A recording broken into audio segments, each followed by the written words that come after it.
Another slow day in the office. Hadn't had a client in months. Nothing to do but clean the old man's church warden.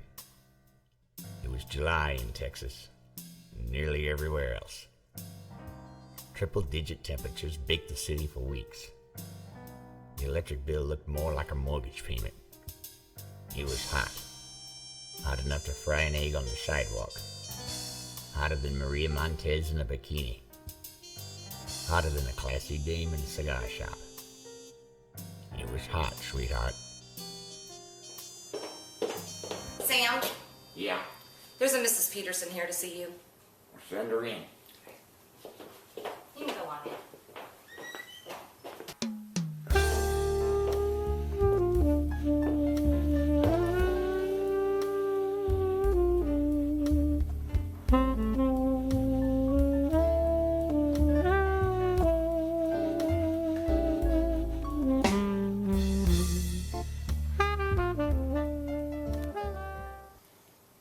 Mr. Spade. Oh, Mrs. Peterson.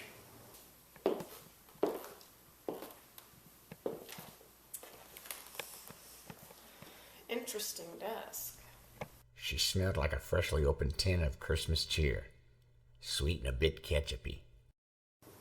Used to have a real nice oak desk, but it was infested with termites. The new one's not going to be here until next week. Please come on in and have a seat. Can I get you a drink, Mrs. Peterson? Sure. Jack Daniels do? That'll do.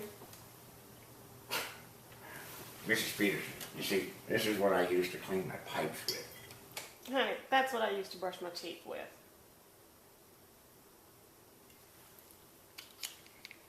It's your funeral.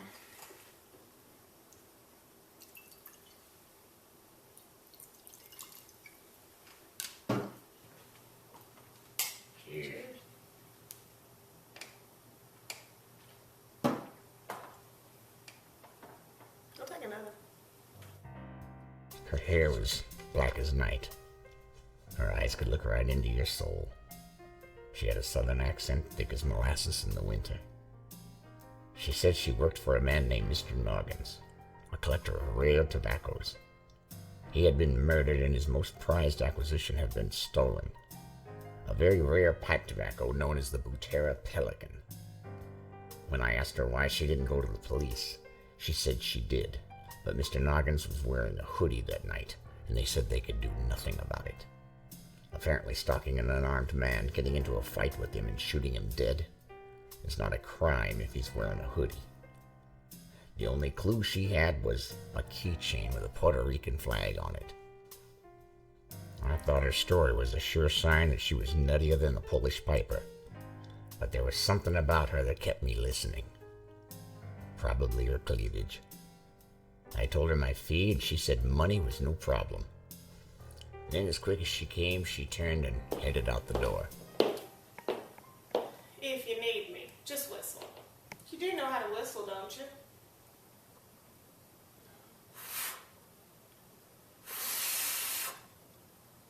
Not really.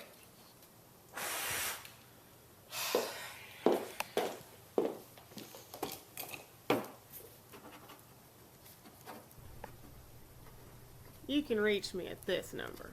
You do know how to dial, don't you?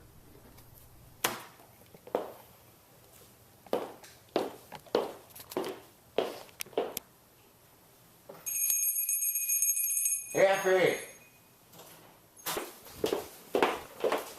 Yeah, Sam? Get Quilt's on the phone for me, will you, doll?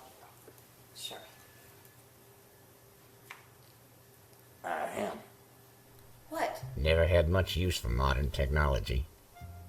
Television, answering machines, computers, Oh, for smartphones, Pete's sake. etc., etc. Long gone are the days of the folks gathering around the soft glow of a Philco. Where did all the cars go, with 3 on the tree? I'll tell you where they went. They went the way of the rotary phone and party lines. Well, not in my world. Not on my watch. When are we getting that candlestick phone? When are you gonna spring for an intercom?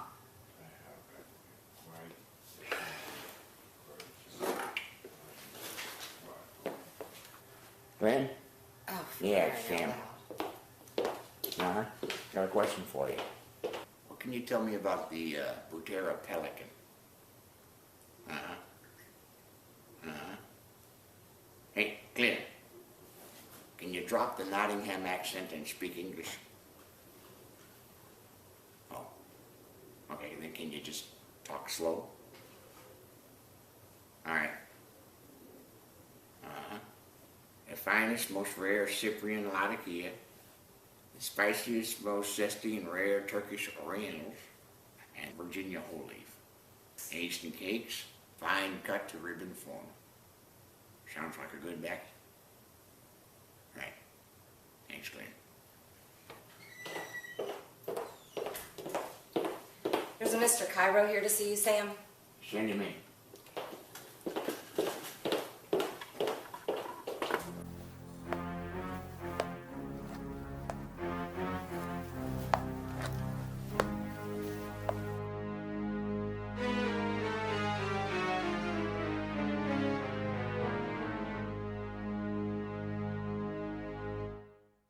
What can I do for you, Mr. Cairo?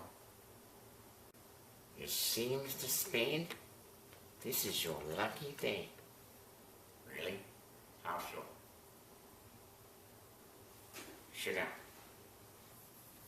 I'm trying to recover a certain object from my employer that, shall we say, has been mislaid. A certain most rare tin of tobacco with a picture of a bird on it. For your time and trouble, I am authorized to pay you the sum of $5,000. $5,000 is a lot of money. If you don't mind, Sam, I'm gonna go ahead and take off. That's fine, Effie. Just be sure to lock the door on your way out. No, Mr. Cairo?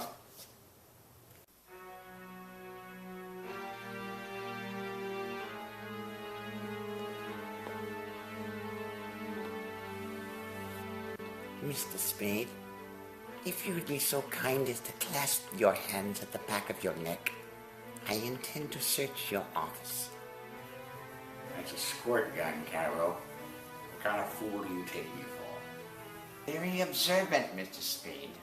Yes, it's a squirt gun.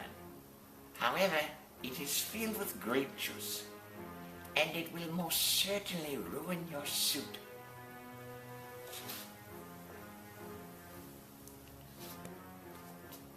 Now, Mr. Spade, please point your left hand at me.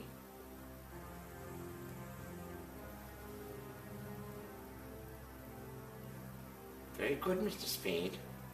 Now do the sprinkler.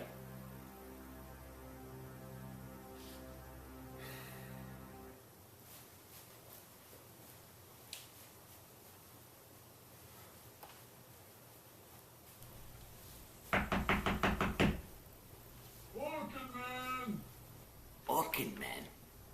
What is he here for? Termites. Termites?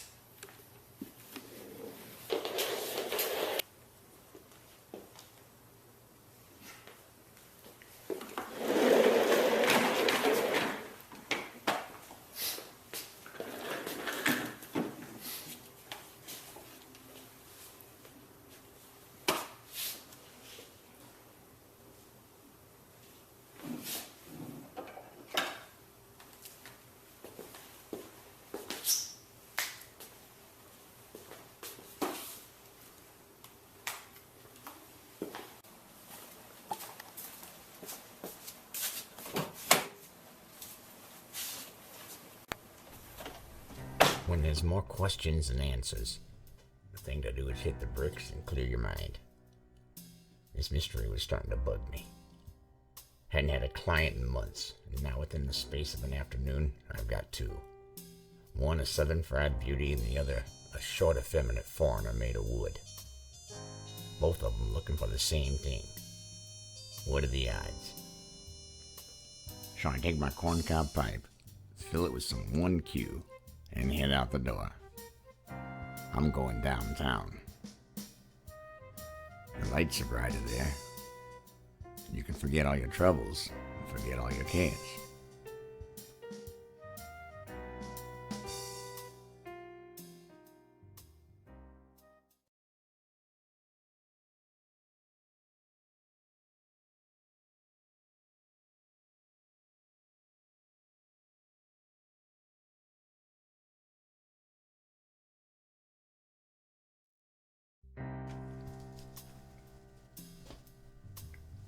It was getting late, and I figured I'd held up this building about long enough.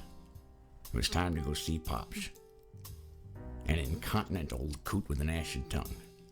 But he knows a lot of people, especially the kind of people who don't want to be found. It's open, Spade. Hurry up, get in here and close the door. You're letting all the heat out. It was 105 degrees in the shade, and he had the heat on. I walked in the room real slow so he could see my silhouette against the wall, because I thought that looked real cool. When I sat down, I asked him how he knew I was at the door, and he said none of your damn business. That's the way he is. I showed him the keychain that Dollface had handed me. I pointed out the Puerto Rican flag and the words Puerto Rico on it, and he told me to go get a drink that he'd fixed for me earlier. I said, that's a good idea. He said the keychain belonged to a man by the name of Monte Cristo, a Puerto Rican psychopath with a very large tobacco cellar and an abnormal obsession with Al Pacino's character in Scarface. So where would I find this Monte Cristo? How the hell should I know? Google him.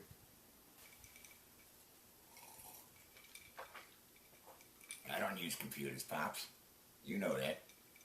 Then look him up in the white pages.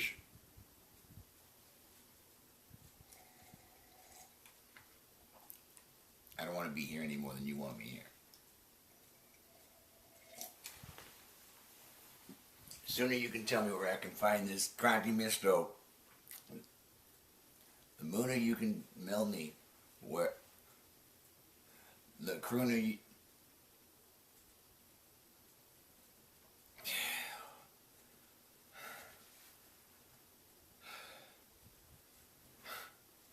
You dragged me, didn't you, Pops?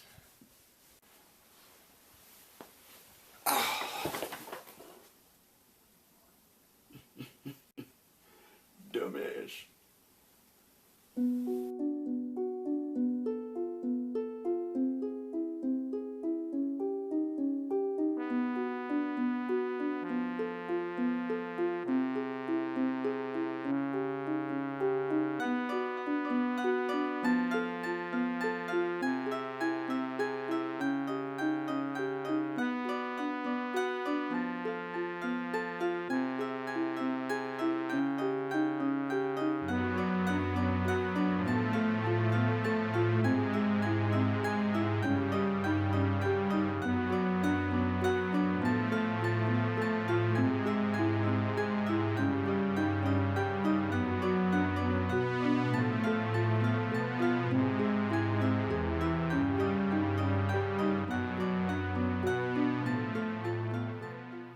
Did you have a nice nap, Mr. Spade? What's this all about, Cristo? I believe you have something on mind, Mr. Spade. Sorry, fella, I don't follow.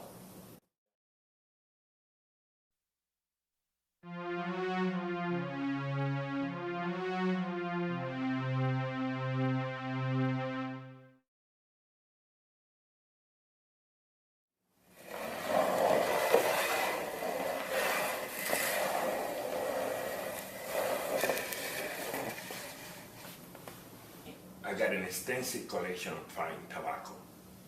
Last night, after entertaining some guests, one very special thing was missing. That's all very interesting, Cristo. But what's it got to do with me? One of my guests visited your office. I believe she gave you my tin of Butera Pelican. I don't know where you get your information from, but I don't have your bird. You disappoint me, Mr. Spade. Now say hello to my little friend. Hello again, Mr. Spade.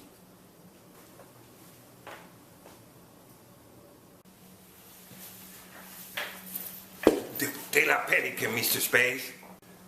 I know Mrs. McBaron gave it to you. I like it back. Sorry, Monty. I don't know any Mrs. McBaron. I don't have your bird.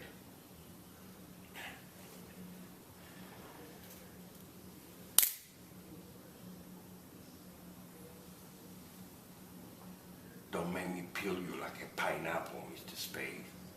You kill me, Christo, you'll never get the Pelican. At least I'll be entertained. All right, that's enough. Mrs. McBarry? Put the knife down, Monty. I thought your name was Peterson. Actually, it's Noggins, but that was a lifetime ago. Why couldn't you do what you were supposed to do? You were supposed to kill Christo, not the other way around. The story, the keychain, I made it so easy for you. The only thing I didn't do was draw you a map. A map would have been helpful. Shut your face. I had one witness, now I've got 3. And the question is, which one of you do I shoot first?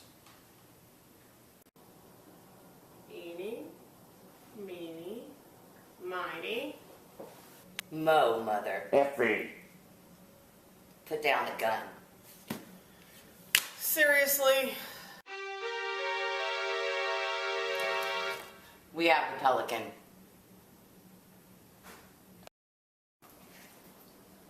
Can I at least have a smoke?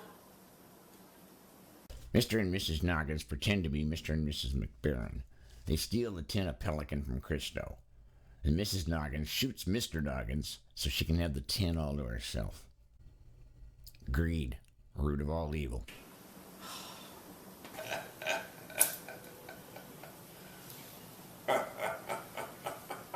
What you smoking there, Christo? Some kind of Cuban cigar. But you're Puerto Rican. It don't matter.